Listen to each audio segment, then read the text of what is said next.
For all of recorded history, humans have been trying to outdo each other with bigger and more opulent structures. Buildings like the Taj Mahal, Empire State Building, and the Eiffel Tower seem to get all of the attention, but there are many other properties that test the limits of opulence and grandeur. From desert skyscrapers to German palaces, we're counting down the 10 most impressive buildings in the world.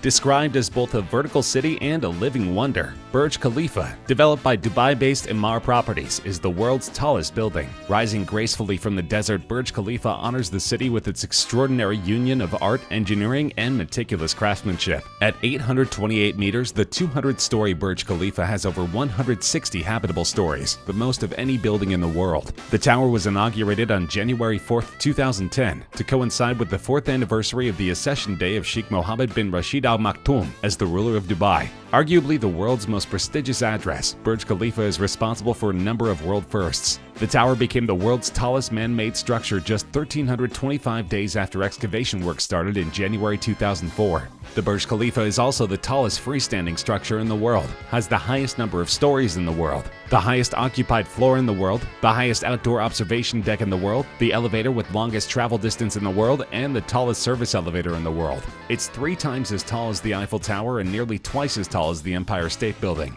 Laid end to end, its pieces stretch over a quarter of the way around the world. This building is truly the epitome of opulence and wealth, with the price tag over $1.5 billion just for the initial construction.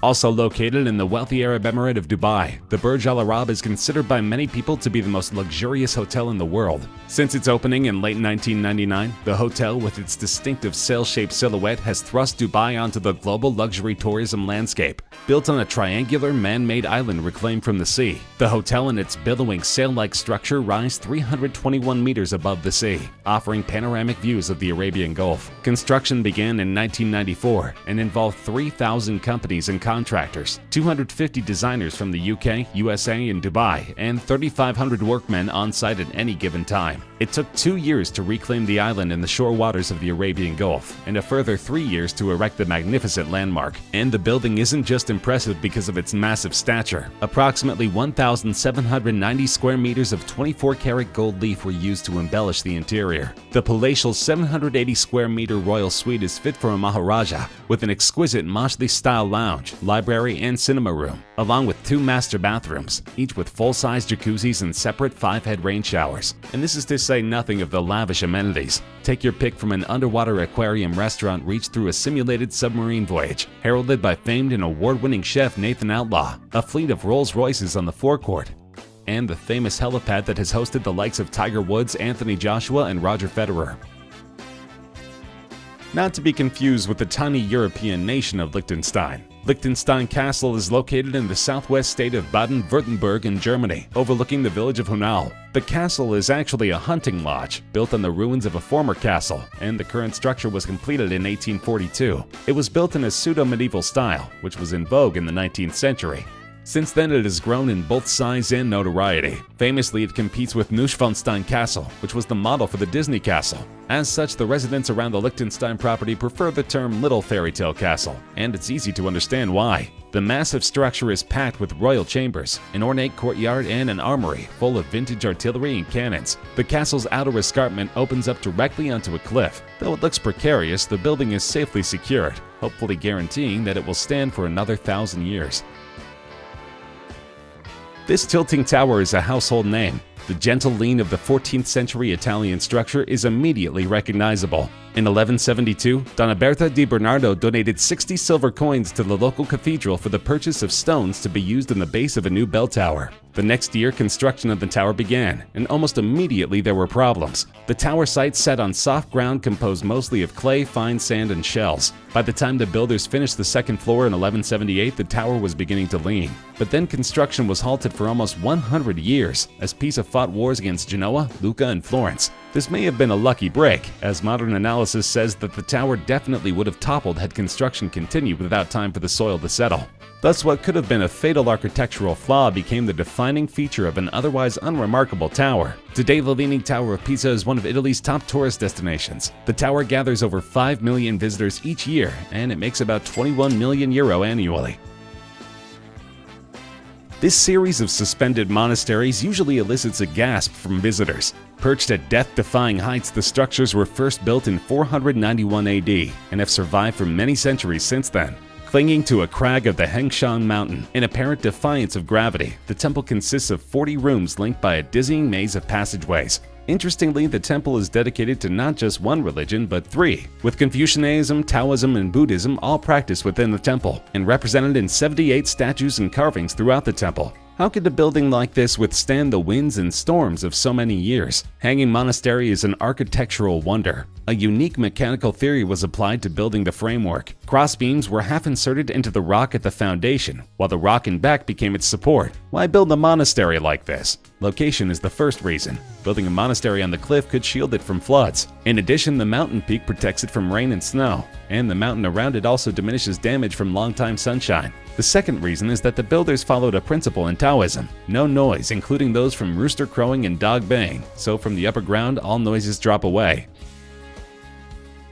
Lloyd's Building is the headquarters of the famous Lloyd's of London Insurance Institution. It has a unique design that stands out significantly against the backdrop of the other buildings at 1 Lime Street in the City of London. Lloyd's Building was originally designed by Richard Rogers, an architect that had worked on numerous projects throughout the world. Rogers was one of 2 architects that designed the famed Pompidou Center in Paris, France. Rogers began his design in the mid-1970s and completed construction in 1986. Most notably, the building has most of its elevators and escalators in the open air. There are a total of 12 glass elevators attached to the outside of the building. The building is 289 feet tall and has a total of 14 floors. It cost roughly £75 million to complete the project and was contracted by Bovis Property Development. Many consider the bizarre industrial architecture to be the most remarkable in the world. The building also contributed to the scenery in many movies, including Guardians of the Galaxy, Avengers, Mamma Mia, and Trainspotting.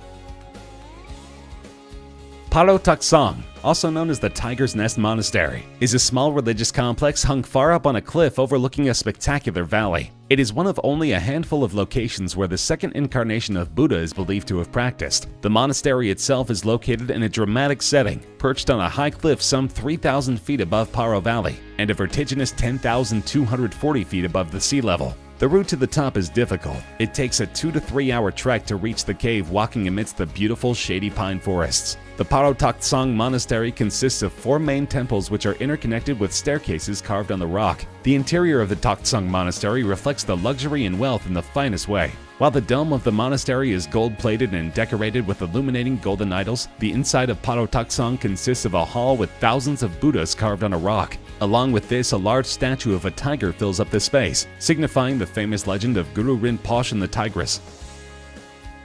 Falling Water, or the Kaufman Residence, is one of the most famous private homes designed by architect Frank Lloyd Wright. Built in 1935, the house was designed to protrude over a waterfall on Bear Run in Stewart Township, Pennsylvania. Completed at a total cost of $155,000, including $4,500 for the home's all-walnut furnishings alone, Falling Water instantly became an icon of American architecture. Hailed by Time magazine as Wright's most beautiful job, it is listed among Smithsonian's Life list of 28 places to visit before you die. Edgar J. Kaufman Sr., a department store magnate, and his wife Lillian commissioned Wright to design a weekend retreat on the family's land near the former Bear Run community southeast of Pittsburgh. Kaufman had been introduced to Wright by his son Edgar in 1934, when the latter participated in Wright's Taliesin Fellowship, a training program for architects and artists. Wright was 67 at the time of the meeting, with few commissions in the midst of the Great Depression. Luckily, Kaufman was relatively unaffected by the Depression, and he was able to commission this universally beloved building. Often referred to as the eighth wonder of the world, the Hagia Sophia in Sultanahmet is easily one of Istanbul's most impressive sights. Now functioning as a museum, the site also has one of the most tumultuous histories of any building in the world. Built in 537 AD at the beginning of the Middle Ages, it was famous in particular for its massive dome. It was the world's largest building and an engineering marvel of its time. It is considered the epitome of Byzantine architecture and is said to have changed the history of architecture. From the date of its construction in 537 until 1453, it served as an Eastern Orthodox cathedral and the seat of the Ecumenical Patriarch of Constantinople. Then, due to a power struggle in the church, it was converted into a Roman Catholic church. After the Crusades, Constantinople fell to the attacking Ottoman forces on the 29th of May in 1453. In accordance with the traditional custom at the time, Sultan Mehmet II allowed his troops and his entourage 3 full days of unbridled pillage and looting in the city shortly after it was captured. In this process, the Hagia Sophia was looted and eventually converted into a mosque. It existed in this form until 1935, when the first Turkish president and founder of the Republic of Turkey, Mustafa Kemal Ataturk, transformed the building into a museum. It now stands as one of the greatest examples of Ottoman architecture, though it still contains beautiful mosaics from its period as a church. Antoni Gaudi is one of the most iconic architects in history. His modernista movement is characterized by the predominance of the curve over the straight line, by rich decoration and detail, the taste for asymmetry, a refined aestheticism and dynamic shapes.